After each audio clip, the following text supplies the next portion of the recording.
Sejam bem-vindos. Vamos dar início hoje ao capítulo 3 do Livro dos Espíritos, falando inicialmente sobre a formação dos mundos, nas questões 37 a 42. Aqui já no início, Allan Kardec, ele nos explica, esclarece o que é o universo, o que ele se refere, né?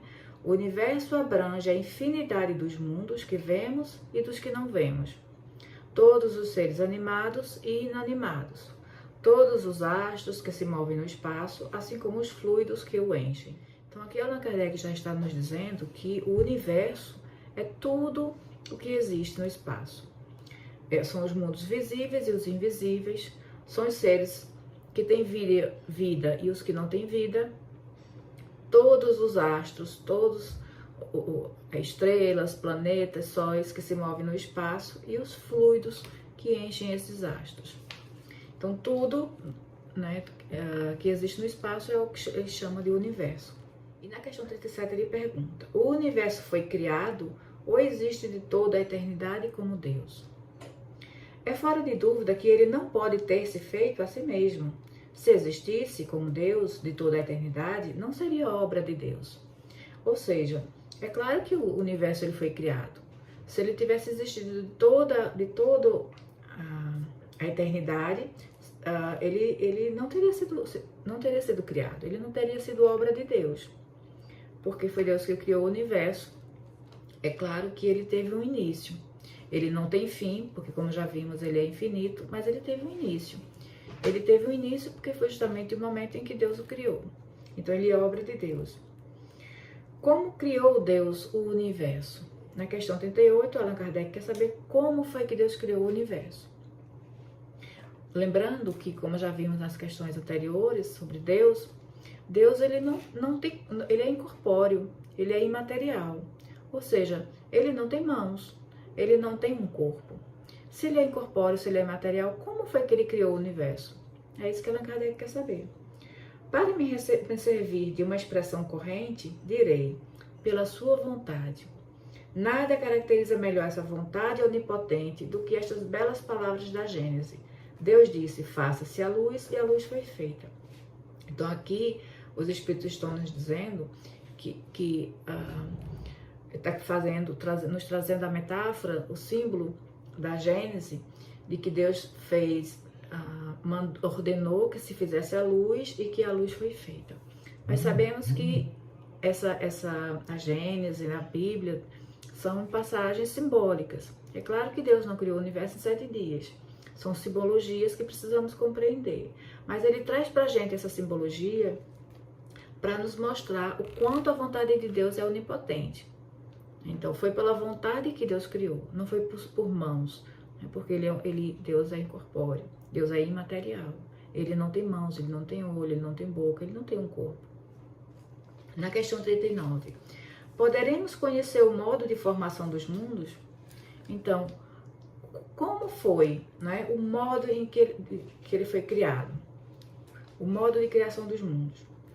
Tudo o que a esse respeito se pode dizer e podeis compreender é que os mundos se formam pela condensação da matéria disseminada no espaço. Então aqui os Espíritos nos explicam que não tem muito que eles possam nos dizer e que a gente seja capaz de compreender, mas eles podem nos dizer e podemos entender que o universo ele teve início a partir da condensação da matéria. Ou seja, nós, como já vimos quando trabalhamos sobre a matéria, de que a matéria existe em diversos níveis, diversos graus de depuração. Existe a matéria mais sutil, mais etérea, até a matéria mais densa, condensada, como essa que vemos. Então, tudo que vemos com nossos olhos físicos, só conseguimos enxergar porque está no mesmo nível do nosso corpo, que é esse nível de densidade muito alta. Então, é muito grosseira. Mas Deus criou a matéria num estado de sutileza, num estado tão sutil e etéreo, que não é possível a percepção a olho nu, né? Nem gases que para os espíritos mais evoluídos gases, ondas que não enxergamos, energias que não enxergamos, para ele já é uma matéria densa. Imagine o fluido universal, como Deus criou, que foi a matéria elementar. Imagine essa matéria, né? Então, imaginemos a matéria no nível mais sutil, mais etéreo, um nível de energia. Essa matéria, ela foi sendo condensada, ela foi sendo comprimida até o nível em que se tornou densa o suficiente para a criação desses mundos. Então é isso que eles nos dizem. Eles dizem que a única coisa que podemos compreender, que eles podem nos dizer porque somos capazes de compreender, é que os mundos foram formados a partir da condensação dessa matéria. Então, dando mais um exemplo, vamos imaginar o gás, o vapor. Né? Então, nós fervemos a água se transforma em vapor, esse vapor vai para o espaço. Quando a temperatura baixa, esse vapor novamente ele volta para o estado da água, para o estado líquido. Então, a água, ela é a matéria, e essa matéria, a água, ela está aí em dois níveis, estou dando exemplo de dois níveis dessa matéria. O nível gasoso, que é um nível mais sutil, mais etéreo, e água, que é o nível um pouco mais denso, mais condensado. Então, o vapor, quando a temperatura está alta, ele se transforma, essa água se transforma em vapor. Mas a temperatura baixa, o vapor volta para o estado líquido. Então, a volta do vapor para o estado líquido é uma condensação. Ela está deixando um nível mais sutil, mais etéreo, para um nível mais grosseiro, mais condensado, mais denso. Né? Então é isso, a matéria, os mundos se formaram a partir da condensação da matéria. A matéria estava no nível mais etéreo, foi se condensando até se tornar mais grosseira, né? E foi nesse estado mais denso, mais grosseiro, mais condensado que começou a formação dos mundos. A partir daí, desse sistema, né, chamado de condensação da matéria. Na questão 40, Allan Kardec pergunta: serão os cometas, como agora se pensa, um começo de condensação da matéria, mundos em via de formação? Então, Allan Kardec quer saber se os cometas, que naquela época se acreditava que os cometas eram o início era o começo dessa condensação da matéria, porque antes os espíritos nos disseram que os mundos começaram a partir da condensação da matéria. Agora ele quer saber se os cometas são um exemplo desse início de formação dos mundos, em que um começo dessa condensação da matéria. E os espíritos respondem: isso está certo. Absurdo, porém, é acreditar-se na influência deles. Refiro-me à influência que vulgarmente lhes atribuem, porquanto todos os corpos celestes influem de algum modo em certos fenômenos físicos. Então aqui os espíritos estão nos dizendo que se pode pensar, né, se pode ver os cometas como sendo um começo de condensação das matérias, ou seja, um começo da formação desses mundos. Mas que a gente não pode pensar que esses cometas influenciam na formação dos mundos. Ele não influencia, não é um corpo que influencia, porque ele fala que todos os corpos, não só os cometas, todos os corpos influem de algum modo em certos fenômenos físicos.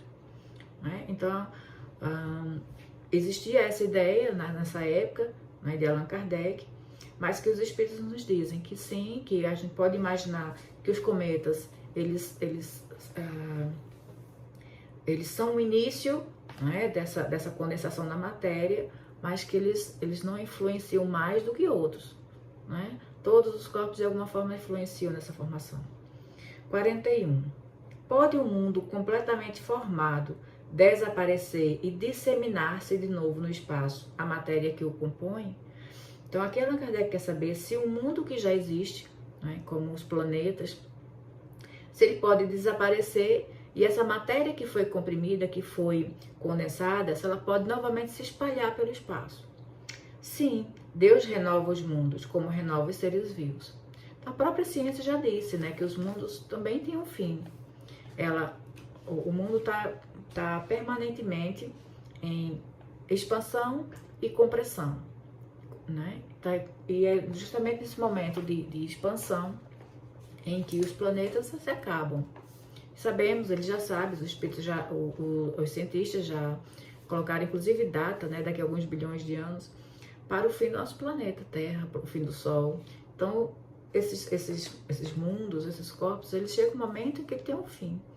E isso faz parte da lei de destruição, porque Deus está sempre renovando. Ele cria a matéria, por isso que dizemos que a matéria ela não é permanente, ela não é, de certa forma, ela é uma ilusão, porque ela está em constante transformação. O que existe hoje, amanhã pode não existir, né? Uma casa, a gente constrói uma casa, ela não vai existir para sempre. Chega um momento que se a gente para de mantê-la, ela se acaba, vira pó, né? Então a matéria está em constante transformação, assim também os mundos. Deus renova os mundos constantemente, criando novos planetas, os planetas que se acabam, que se destroem. É isso que os Espíritos nos ensinam aqui também.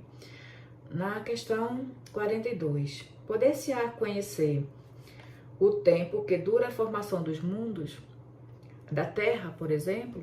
Então, Allan Kardec quer saber quanto tempo dura a formação de um mundo, e ele dá a Terra como exemplo.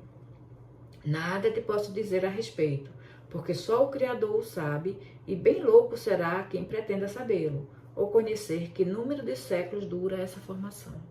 Então, a ciência já disse que a Terra, por exemplo, surgiu do Big Bang. Mas será que foi aí que começou o início de formação da Terra? Né? Então, todo o período que envolve o início de formação de um planeta, a gente tem como saber, e os Espíritos nos dizem que não, né?